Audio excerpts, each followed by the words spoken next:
Dennis Bergkamp stepping up to take this penalty. And I remember just thinking, I can't believe it's over. But he talks through the moment that he kicked it to the right and Peter Schmeichel saves the penalty. And I was, oh my gosh. What? And it's like being given another shot at life. It's like, what's the thing that... clear, the thing that they do. Yeah, the shock pads. The shock pads. And I was like, wow, I'm alive again. Oh, and my then goodness. it goes on and he describes the moment that Ryan Giggs, takes the ball up to beats the whole Arsenal team and fires it into the roof of the net against David Seaman. And I think, I cannot believe what I've just witnessed. And it was just me on my own. But,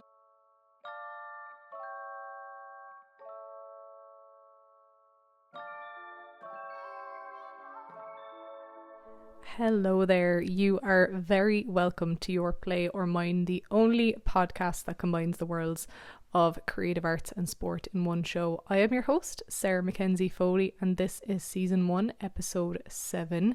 My guest today is Ore Oduba, who you might know either from his career as a sports broadcaster, covering the absolute pinnacle of sport at the Rio Olympic Games in 2016, for example, or you might know him from his second era as a performer, which includes winning Strictly Come Dancing, and currently he is starring in Pretty Woman the Musical, which has been touring across the UK and Ireland for the past 12 months. Now, because Ore was on tour with Pretty Woman when I spoke to him, he wasn't able to be on camera, so this episode is audio only. But as someone who works in sports radio and who has aspirations of being an on-screen sports presenter, Ore is someone that I really, really admire. So I was absolutely thrilled, to be honest, when he said yes to coming on the podcast. And you'll hear me say the word wow about 100 times in the course of this episode. But Ore was so generous with his time, his energy and his stories during our conversation. And he's quite honestly one of the loveliest people I've ever met. So you're about to get a real treat. And without further ado, here is the latest episode of Your Play or Mine with Ore Oduba. Enjoy. How are you doing? I'm good. I'm very excited to speak to someone else who has this crossover passion of sport and theatre. I didn't think there were many of us around. There you go. We're starting with 2. We'll see where we go from there.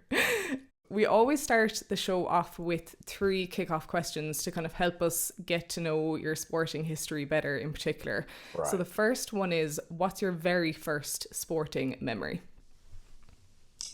My very first sporting memory, and there are so many, and they're kind of peppered through my brain. And actually, the more I think about it, the more I realise how my entire childhood was kind of based around aspiring to be a sports person. Wow. I'm dancing around the answer. I'll get to it in a second. But I don't know if you saw, Sarah, recently, and I'm devastated that I didn't record it, 'cause it was on BBC Sounds, and after 30 days they get rid of it because of rights. But I don't know if you saw on Radio 5 Live, they did a 30th anniversary programme. So it was 30th anniversary of 5 Live and sport on 5 Live.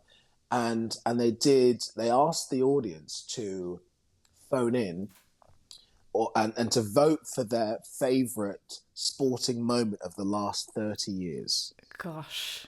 And I have never cried so much. Oh no. Listening to all of these things that, like I said, shaped my earliest my kind of early years, my young adult, young person, all those years from, gosh, I mean, and I've got to say that kind of my earliest kind of memory of sport is, so we grew up in a house in Dorset.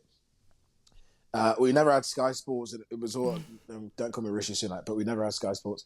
But we so it was about the BBC and it was about the radio. Okay. And certainly when it came to things like the Champions League, it was all about the radio. And I remember having this kind of hi-fi set. This is the 90s. Yeah. I remember having a hi-fi set that had different LP stuff or the radio cassette. and it was in the living room.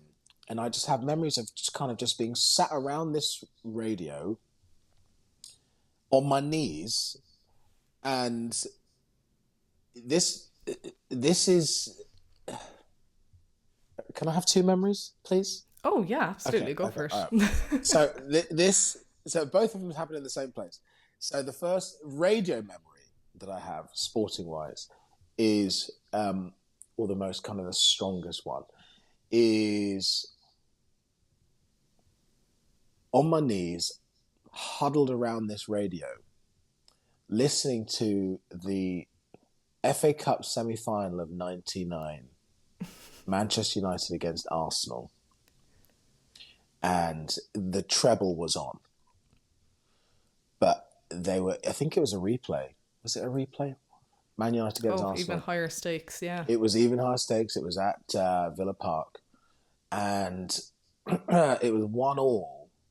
And Man United conceded a penalty. Phil Neville doing what he does best. I can't remember who he took out, but I remember listening to this. It was getting close to the 90th minute, and I just remember thinking, they've lost it. Yeah. They've lost it. It's over. And I was like, no, this was going to be the greatest moment of our lives. Yeah. And Phil Neville has ruined it. And I remember Alan Green is the commentator on 5 Live. And I got to meet him once upon a time at the South Africa World Cup, and I had a T-shirt with his face on it, and he signed it for me. He was the loveliest man. But he was the voice of sport for me growing up. Yeah. And he describes Dennis Bergkamp stepping up to take this penalty. And I remember just thinking, I can't believe it's over. But he talks through the moment that he kicked it to the right, and Peter Schmeichel saves the penalty, and I was, oh my gosh! What? And it's like being given another shot at life. It's like what's the thing that clear the thing that they do? Yeah, the shock pads. The shock pads and I was like, wow, I'm alive again. Oh and my then goodness. It goes on, and he describes the moment that Ryan Giggs, takes the ball up to beats the whole Arsenal team and fires it into the roof of the net against David Seaman. And I think, I cannot believe what I've just witnessed. And it was just me on my own. But my God. through a whole world of emotions. And I would have been, how old would I have been? This would have been April 99. I would have been 13 years old. Okay. And just I was I was emotional wreck. So that has a very happy kind of recollection of being in that place. But I actually go even earlier to my actual earliest sporting memory. This is the thing that made me want to be an athlete. Okay. And actually the memory of it isn't as vivid, or maybe I was just because I was younger. And interestingly, it was on telly, so you would have thought that actually it would have been more vivid because I was actually watching it. But it was more of the feeling of thinking, this must be like being top of the world. Yeah. When I watched Steve Redgrave in 1996 at the Atlanta Olympic Games, claiming what would have been his 4th. I think that would have been his 3rd or 4th Olympic gold medal. And I've got memories of the opening the opening titles music, and I also kind of remember Great Britain not winning much at that games, but Steve Redgrave was kind of the one kind of dead cert because he'd won obviously in previous games. And I remember just him crossing the line, and it was probably the first time I saw a great British Olympian lifting or getting an Olympic gold medal put around their neck. Yeah. And just thinking of the triumph of it all. And I was playing a lot of sport at school at the time, and I guess it was the first time I kind of saw the pinnacle, because I loved playing it and I loved the social aspect of sport. But I hadn't really put into context what it meant to be the best at that sport.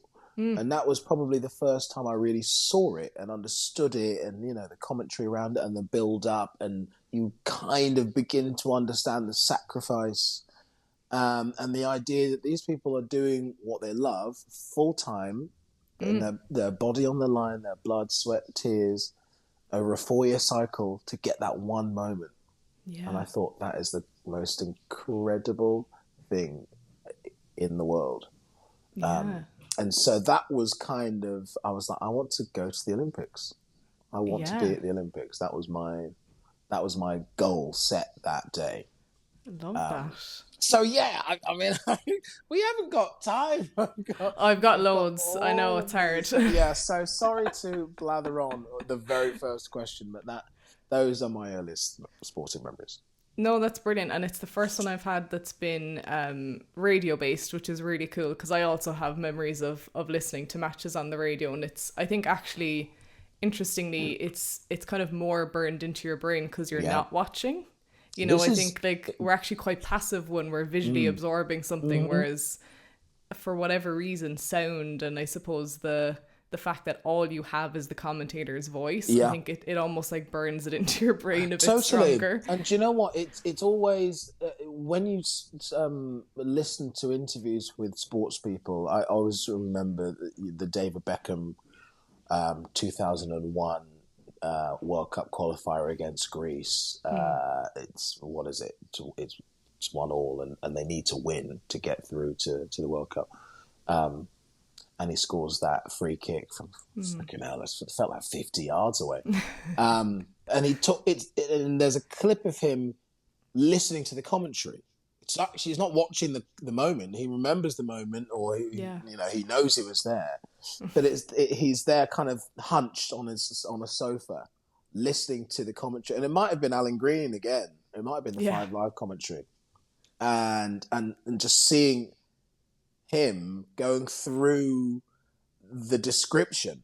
It really, I mean, the best commentators in the business are who they are for their incredible talent and their dedication in their work.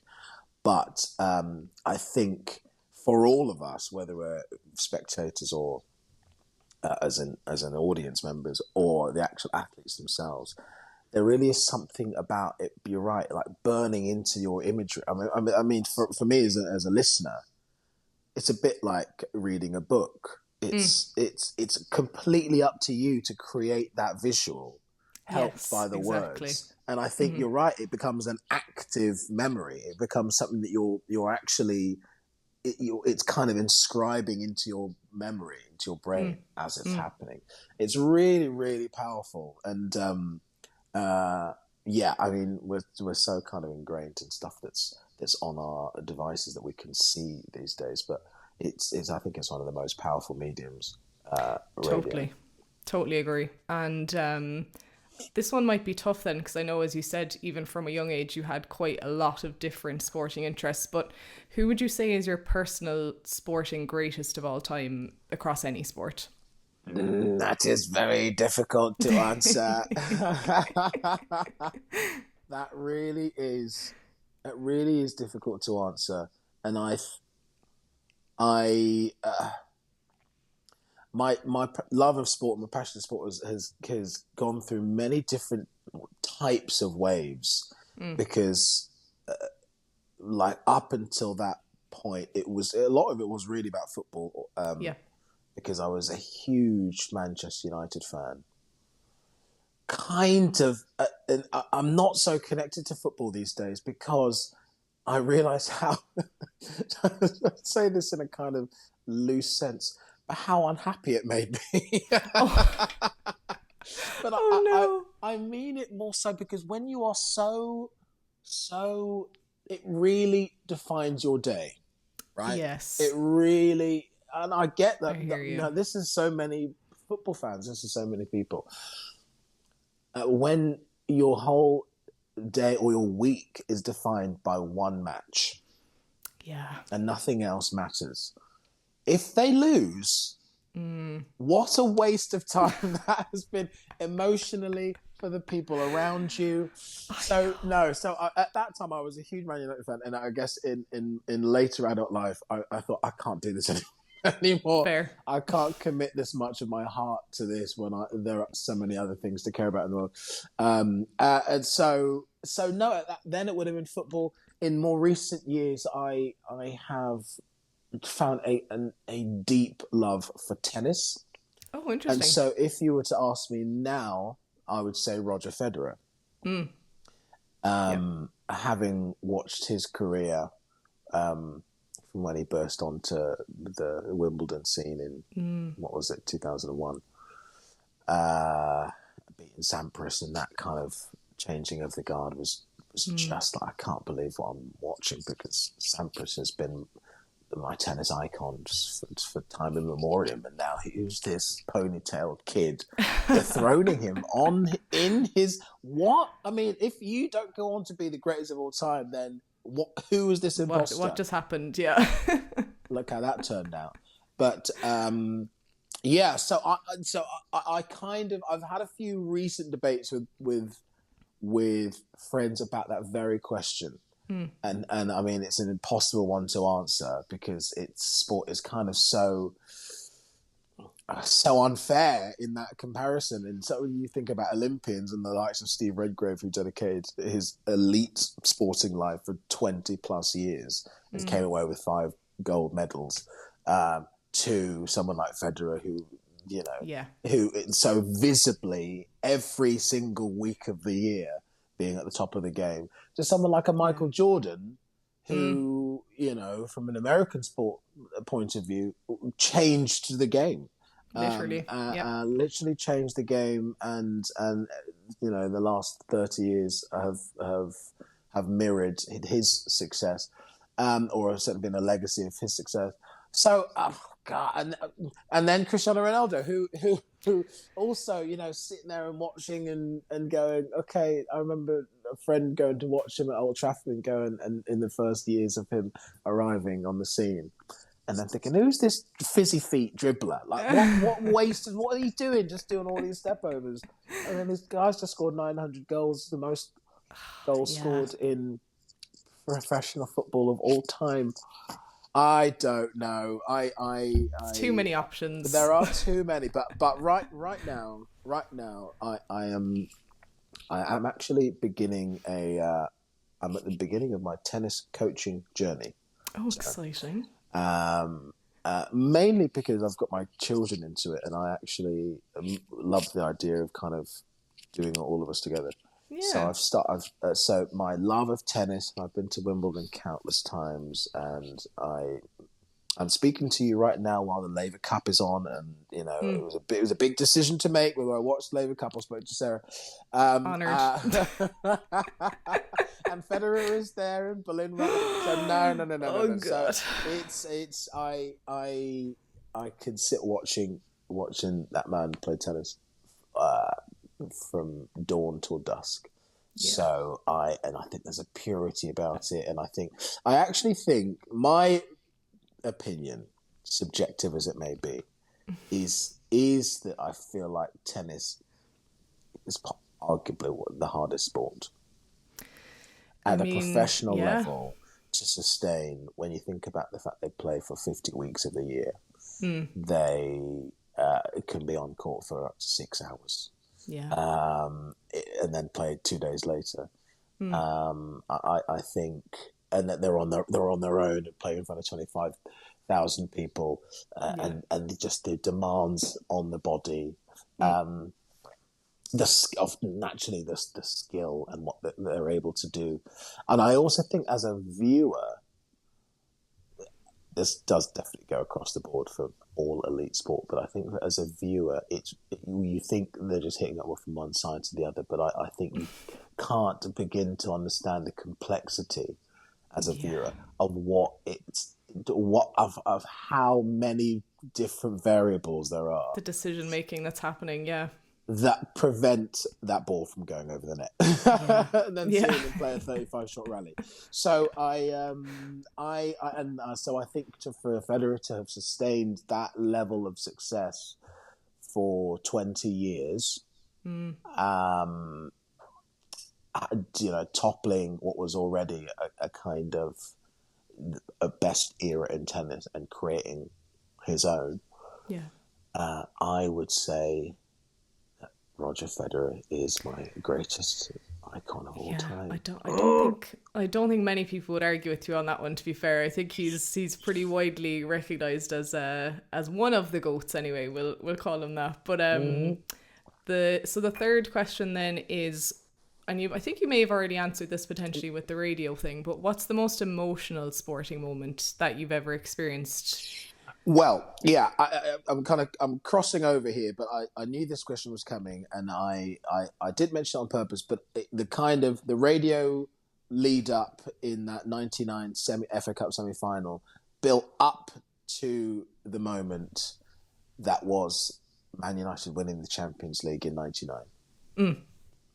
So that and I watched a documentary about Sir Alex Ferguson on Amazon only last week. And again, it's haunting. It's these are core memories, right? And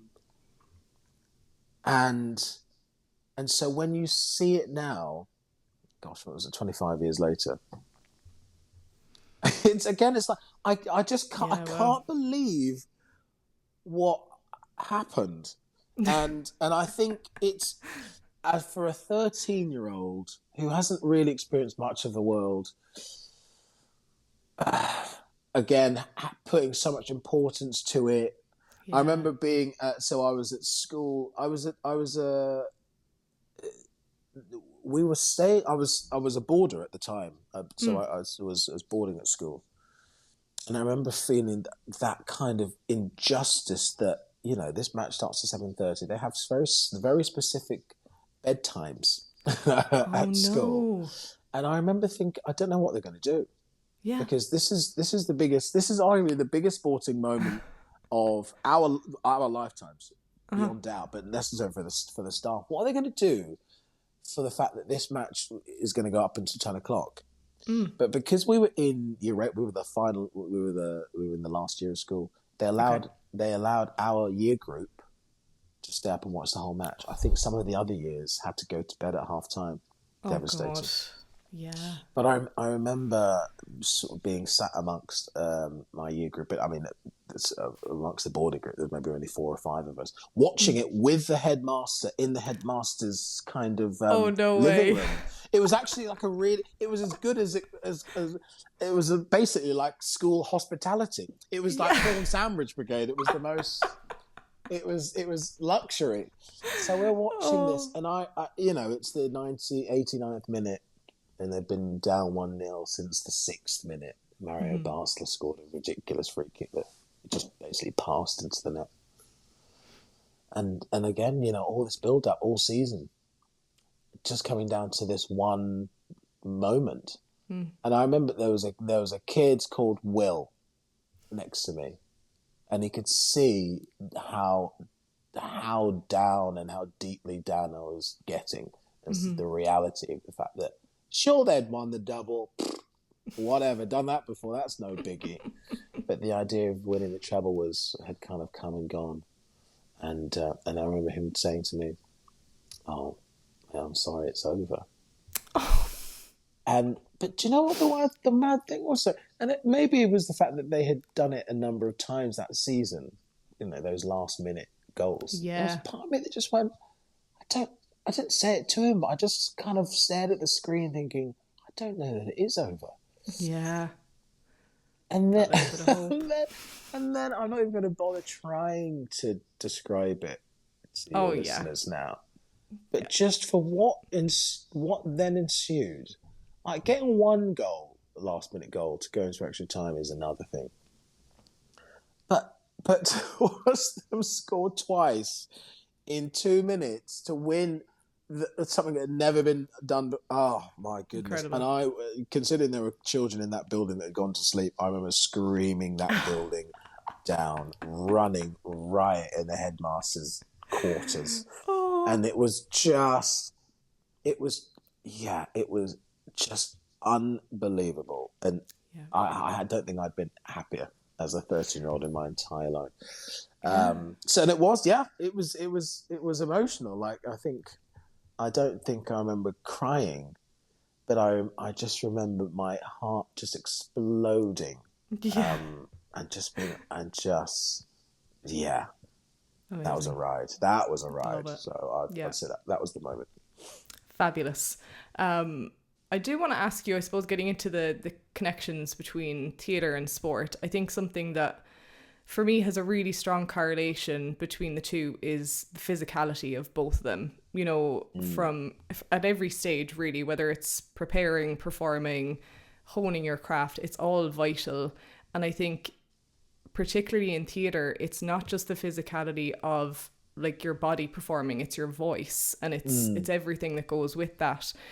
Were there any lessons that you took from, you know, the high performing athletes and teams that you saw when you were broadcasting, when you were going into your performing kind of era, let's call it? Was there anything that you saw that you were like, oh, I wonder if I could translate that into this? Because it's at the end of the day, it's high performance in both. Yeah, totally. You're absolutely right.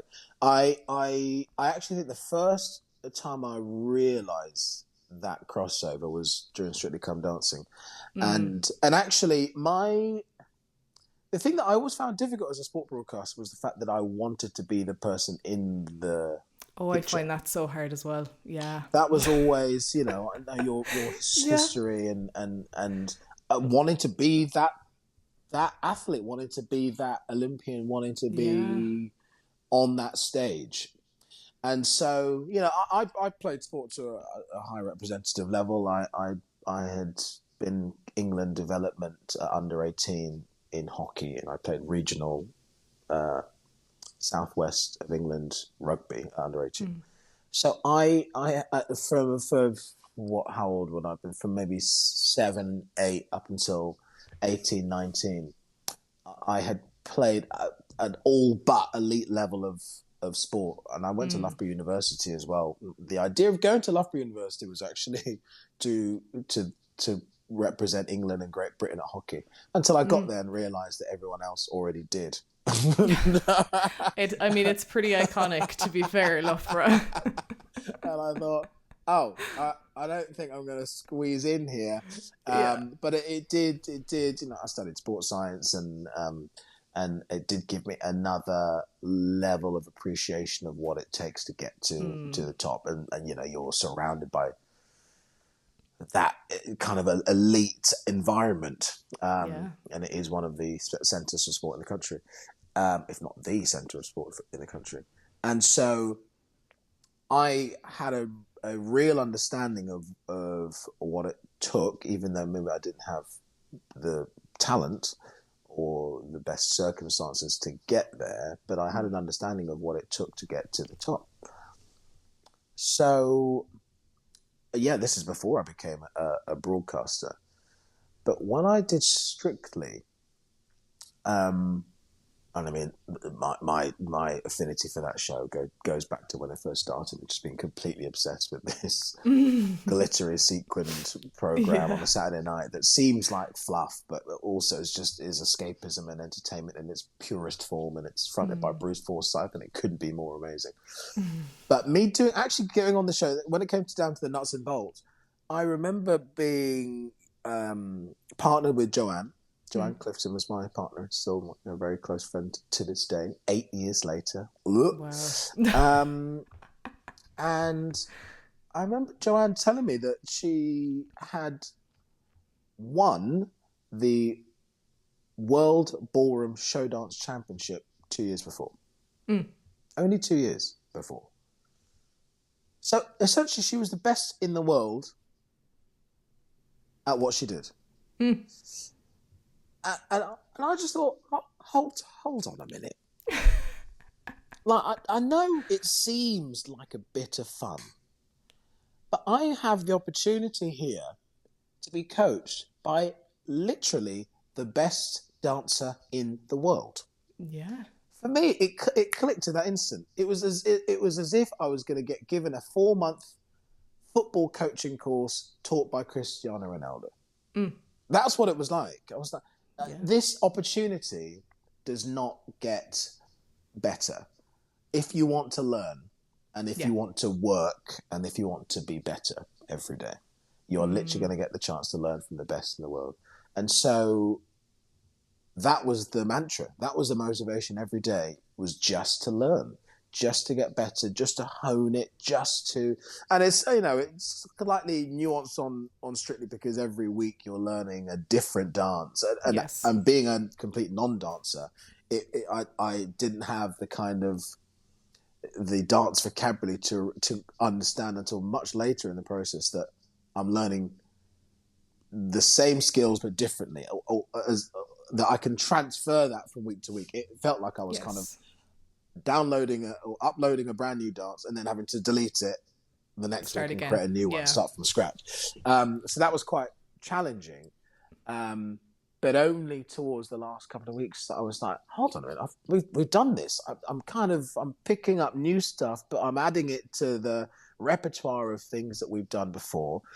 And I really started to understand, we're going from 0 to 100 here. And it didn't seem like I'm transferring skills from my sporting background, where I wouldn't have remembered what it was like when I was 8, 9 years old, picking up a rugby ball or a hockey stick for the first time and understanding what my body was going through. I'm now 29, 30 and actually really able to kind of lay it out and see what it's really like to pick up a new skill and to hone it and to get better, and the work that it takes. And I remember at the end, Joanne and I did a show dance. So in the final, you do 3 dances. You do your favorite dance. The judges choose a dance that you performed already in the series, and then you create a show dance.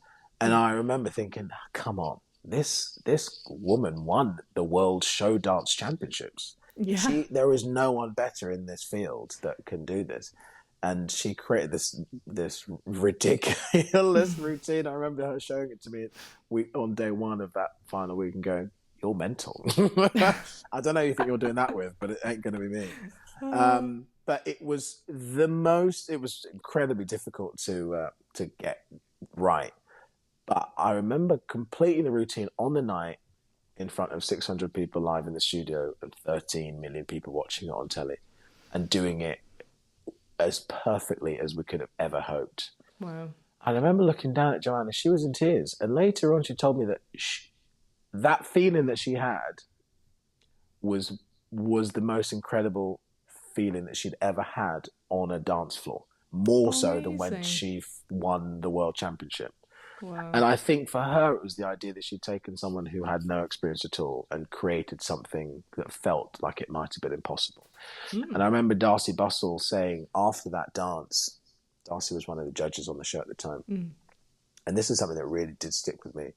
She was saying, she called me a dancer, which beggared belief at the time, but she said, you know how to work, you know how to hone, you know how to work at that craft, and that's what makes you a dancer. And I, even to this day, it kind of it gives me goosebumps, because you never know going into a scenario like that how it's going to turn out. But what I wanted, like I said, from day 1 was just to do exactly as she said. I just wanted to be able to work as hard as possible and to get better every day. And that is exactly the mantra that you do if you want to be a sports person, as the same as if you're on theatre, and having come into that world relatively recently in the last 5-6 years, it's the same. It's difficult doing it on the job, and now there are paying customers, so you don't want to let anybody down. But that has always been my thing. I wanted to make sure that I worked incredibly hard and became an even better asset to any company with every job I took. So it comes from the training ground, in whatever guise that might be, whether it is on the sports field or in the rehearsal room. Totally. And I think something else that definitely clicks for me across both of them is just the ability to create a magic moment. Like, there's, as we've talked about, there's a lot of stress involved also, particularly on the sporting side. But I think even with theatre, you know, it could be a comedy, it could be, you know, a very emotional kind of dark ballet. Like, you go to all these different kind of magical places. There's a lot of escapism involved, and I think that's true sometimes with sport as well. How does it feel to go from creating those moments on a pitch to creating them on stage? Because I can only imagine that. You know, I'm so curious about what your experience has been with that, because it seems like a real gift to me to have both those experiences kind of in one lifetime. It's kind of amazing. Oh, I don't think you're wrong, hun. No, I think you're right. It is actually, because life really is about experiences, and I think there is a purity about that. I mean, I guess, you know, from a sporting perspective, it's unscripted, whereas on stage, you know, by the time you've done it 308 times, you know how it ends. Yeah. But I definitely think there are times in both processes where there is an unknown, and it is like magic. And I think we were only talking about this last night, actually. In our production, we are coming to the end of 12 months on tour with Pretty Woman the musical, and it's been one hell of a journey. And I remember in rehearsal. So in rehearsal, we got 4 weeks rehearsal, and I think what's crazy about doing the job that we do is that you go individually to your casting process, hope that you get the job. Fortunately, you do, tick, and then you have your first day, and you'll get chucked in a room with 49 other people you've never met before. Yeah. And then you know, for the next 13 months, you're going to be spending more time with them than you do with your own family. And at the end of that 13 months, you might never see them again. So it's a crazy old time. But in our rehearsal process, after the first week, our musical supervisor wanted us to sing through the entire show, which is a pretty unique way to do it. Usually, you do that at the end of the 4 weeks, because I mean, you know, for a viewer, it seems a very simple idea that if you've learned it, it's not really going to change. But obviously, there is a lot of, as we've discussed, a lot of honing to do. There's a lot of harmonies to learn. There's just a lot more to learn. That's why the process is 4 weeks. But after the first, our supervisor wanted us to kind of, I guess, share the sound, because he'd been working with us all individually or as an ensemble and with the principals, and wanted to bring it all together so that we knew what we were creating. So it was pretty adventurous, but he'd done it before. And so here we are on a Saturday morning. That was the other thing. I was like, oh, let's really warm this vocal cord up. Here we go. But we're all sat in a big circle with our scores and our books, and we start singing the show. And there is a moment in Pretty Woman where, for anybody who might have seen the movie, where Vivian and Edward, our two protagonists, go to the opera. And it's actually, from the movie, it's a beautiful moment where they described it being the moment that Julia Roberts became a Hollywood star. It's the way that it's filmed. You know, she is an icon. So the opera scene is a big moment, and so it's translated similarly in the musical. And we have two wonderful stars called Leela and Josh, who play the opera singers in our musical. Leela was 19 when we started this project. Oh my goodness. And Josh isn't much older, maybe 21, maybe. Both of them their first professional contract. And we'd sung through half of the show before we got to this song. And there are also, it's a big ensemble number. So whilst they're leading the vocal, the whole ensemble is also singing really powerful, really uplifting backing vocals. And I had nothing to do with it. So I remember just sitting back, and I actually closed my eyes as I listened to this kind of overwhelming swell of sound as Leela, 19, singing this incredible aria, operatic style of vocal, and Josh accompanying it incredibly. And I was just in tears. I had never heard anything like it. It blew me away that we'd only been working together for 6 days. Yeah. And we were able to create that sound. The whole group coming together vocally, socially, and knowing that we were going to create that sound for, while we might be doing it 300 odd times, most people in that room, as they come and see us in the theatre, will be seeing it for the first time. So for them, there is a kind of unscripted nature to it. And it blew me away. It absolutely blew me away, because it really was magic. And that was a combination of incredible talent. What we are able to do when you come together, a surprise, and kind of knowing that we have an opportunity to bring joy and escape and happiness to so many people, and that we were only at the very beginning of that ride, but it was a real stark kind of slap in the face that this is going to be something really wonderful.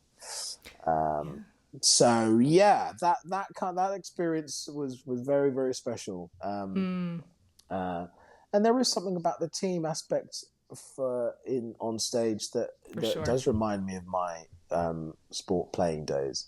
And I remember I was a goalkeeper when I played hockey, and I remember the last time that I kind of de-padded after a game. And as a goalkeeper, it's a very lonely life. You might have lost the match 5-0. And by the way, your teammates are already in the dressing room long before you've taken off your last piece of gear. You're sat there in the rain on your own, trudging it back. And I remember the last time I did it thinking, I'm kind of done with it. I didn't achieve what I wanted to do with the game. I had a lovely time playing it, but I know there are other things I want to do.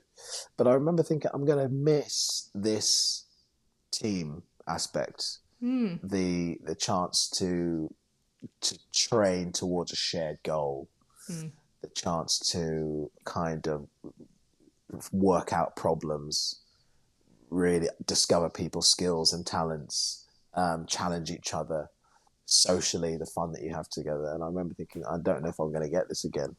And I do. I definitely have found that on stage. So yeah, there's definitely another parallel there. For sure, it's brilliant. I think it ties into, like you mentioned there, that was like week 1, say, of rehearsal, and it's a 12-month tour. I'd imagine there's a huge amount of community, first of all, that builds up within the company over that time, but also trust, because I think, even if something is muscle memory, it's live theatre, so something could go wrong. You can't always control everything. What's been your experience of that, I suppose, particularly most recently with Pretty Woman? Because, as you said, it's quite a large ensemble and you've got so many shows. And obviously the travelling in between as well. There's a lot to contend with there. Yeah, no, you're right. Trust is a big thing. And actually, we probably take it that particular point for granted, because there's a show every day and you're on a different venue every week and off you go. There's kind of, you haven't really got time to step off the treadmill.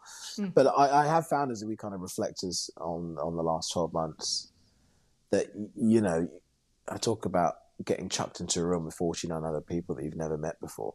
There's no guarantee that you'll get on with everyone. No. So there's no guarantee that they're going to be people on the same wavelength as you, that you're going to actually enjoy their company. We're lucky in this world in that we're all quite like-minded, and we love what we do. So that always puts you in good stead. But there's no kind of guarantee. But we have been truly blessed with an amazing group. I think that, you give that to our casting directors and producers and creatives on wanting to choose a group that we're really going to get on. So that's always really important. And yes, in kind of naturally, you do have to put a lot of trust in each other that you're going to be able to turn out the best performance every night, and also look out for each other, and a lot of that stuff happens outside of of the theatre and being on stage, because especially being on the road, it's quite challenging, and certainly Yeah. for those guys who are so young and have never done it before, emotionally and physically.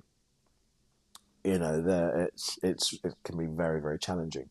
So yeah, it's been great. We really do look out for each other, and gosh, me even being the oldest person in the cast, 38, I've needed them a lot of the time along the way. So yeah, you really do find yourself leaning on each other.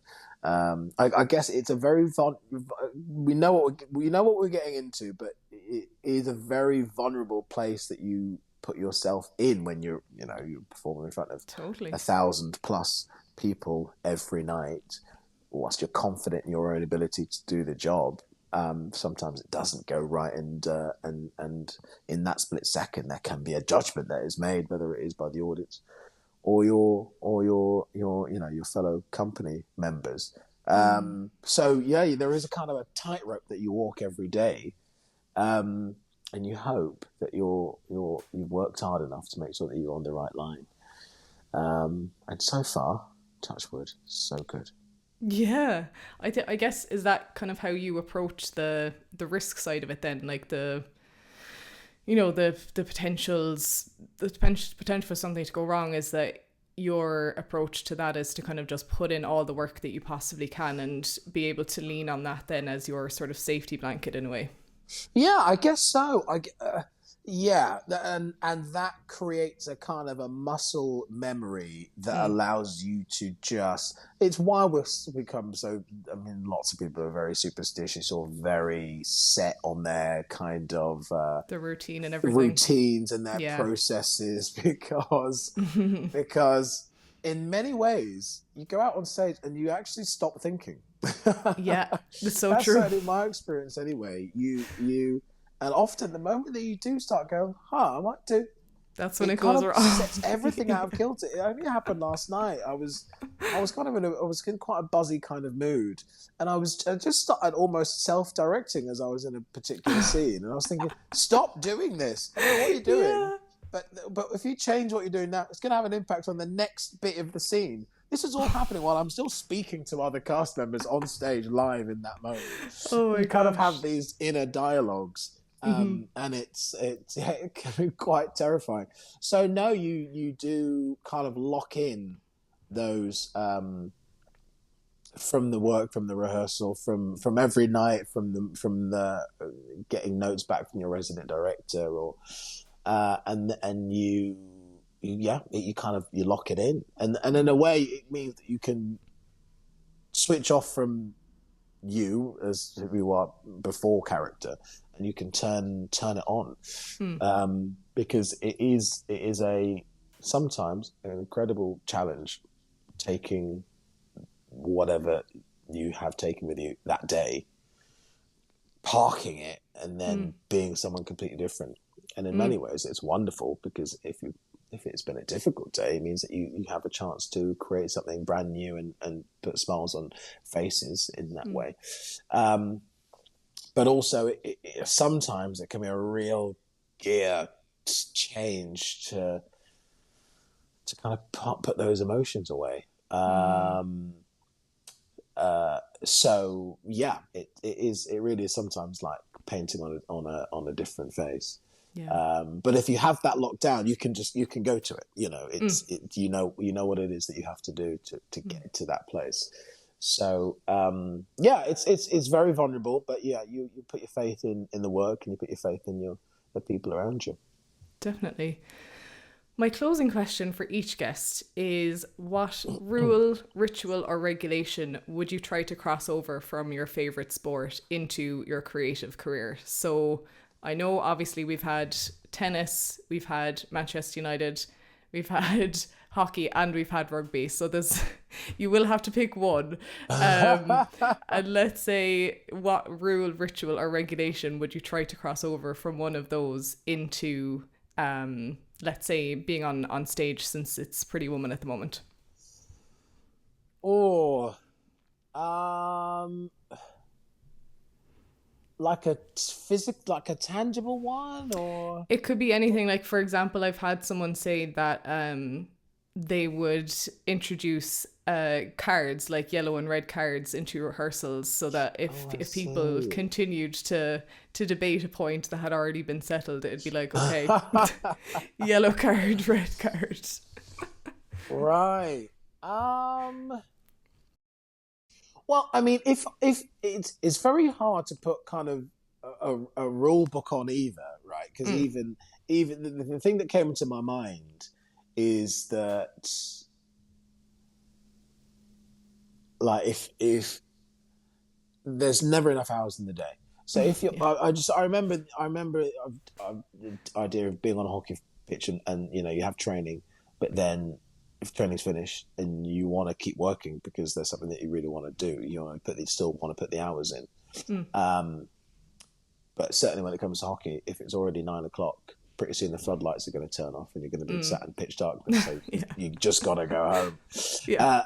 And so sometimes I wish that there were floodlights to be turned off at a scheduled time when it came to the theatre world, because Mm, only because only because you never stop worrying. yeah. Whether it is that you've got lines to learn and there's a scene to do tomorrow, and it's already 1 o'clock, and you vocally you're going to be shot by the Mm, next day, but you're like, I need to get these harmonies down, or I need to get this scene down, and you'll think, okay, well, I'll put it down, but I'll get up at 6 tomorrow and I'll do it more, and then I'll take it on the trying to tube, find the and time. just always try. And then in the break, and then, okay, I'll have lunch, but I won't have all of it because I still Yeah. it's just the anxiety that happens 24/7. Yeah. I guess that you're fortunate because you have a job where you can kind of take it anywhere, and you can always be kind of reading up or trying to improve it. But it's very difficult to find the balance. Yes. Yes. That's a great Without one. sort of screwing yourself into the ground with anxiety, For sure. because you can't turn it off. So yeah, maybe I would put some kind of I like that one. theoretical floodlights into the world of stage so you could turn it Yeah. off. That would, I don't think you'd hear many arguments on that. I think, to be fair, everyone would be like, yes, I would love that, please. Yeah. Um, brilliant. But look, we're going to leave it there for this episode. But all right, it's been an absolute pleasure chatting to you. Thank you so much for coming on and for taking the time. Thank you, Sarah. It's been my pleasure. Can I just put another thought that I had in that you might Oh, want to please. chuck into? It was the idea that, for a lot of people, it seems quite bizarre that I've made a jump, having been someone who is so based in sport, and now have a career on stage. But for me, the more I've thought about it, the more it makes sense. Because I remember when I was I'm one of four children. I'm the third of four children, and I've always been quite a shy person. But given the right stage or the right opportunity, I was the joker in the class, or I was I was always, I was also a sociable kid, but I was always very shy. And never really the first person to put my hand up in a classroom. But on a sports pitch, I always thrived. I always loved being given that opportunity. And it made sense to me, because whether it is in at home and you're having to kind of jostle for position, you want to make your voice heard. You always, it's not, especially if you're four kids, it's not always, you're not always going to get the chance to be heard. But I always remember in sport, or certainly in a match situation, you get given a role, you get given a position, and it's kind of you drill down what it is that you can provide for that team. And so I always loved that idea of going, this is my position, this is my role within the team, and I know what I have to do to help us try to win this game. And it was always very easy. You didn't have to jostle for position because we were all working towards the same goal. And I've told people, when I've been asked the question about where my love of stage came from, that from when I was as early as I was able to, I think I might have been 10 or 11 the first time I did a school production. It was exactly the same thing, because whilst it was daunting, the idea of putting yourself out there and being on stage and being quite vulnerable in that way, you get given a script, you get given a character, a role, and that's what you got to do. It made sense to you, yeah. It totally made sense that for me, that was me being given my voice. That was me being given my space and my stage to thrive. And the two are so the same. And I remember I've only got recently asked this by a friend at work in the job, and go, you must love kind of being out there and being essentially being extroverted. And I was like, you have the complete wrong end of the stick. I am probably one of the most introverted people that you'll meet. I do find social situations quite difficult, and I have to kind of create a personality to deal with them. Yeah. Which is why, in a dark room, putting on a hat and a costume and getting given the lines to say, I love it, because I can be someone else for 2.5 hours. And so, I think you'd find probably the same for a lot of people that work on stage. Definitely. That they found their voice on stage, that it's the place where they were able to feel seen and to be heard. And it's amazing that, having done it now for 5-6 years, I really do feel at home, because it's the same as when I was a very young person. I feel like I can be myself, and also I can also express myself. Yeah, it's a fantastic thing, and thank you for sharing that as well, because I think it's something that, as you said, a lot of people would definitely be able to relate to. So I really appreciate that. My pleasure. Sarah, thank you so much for having me.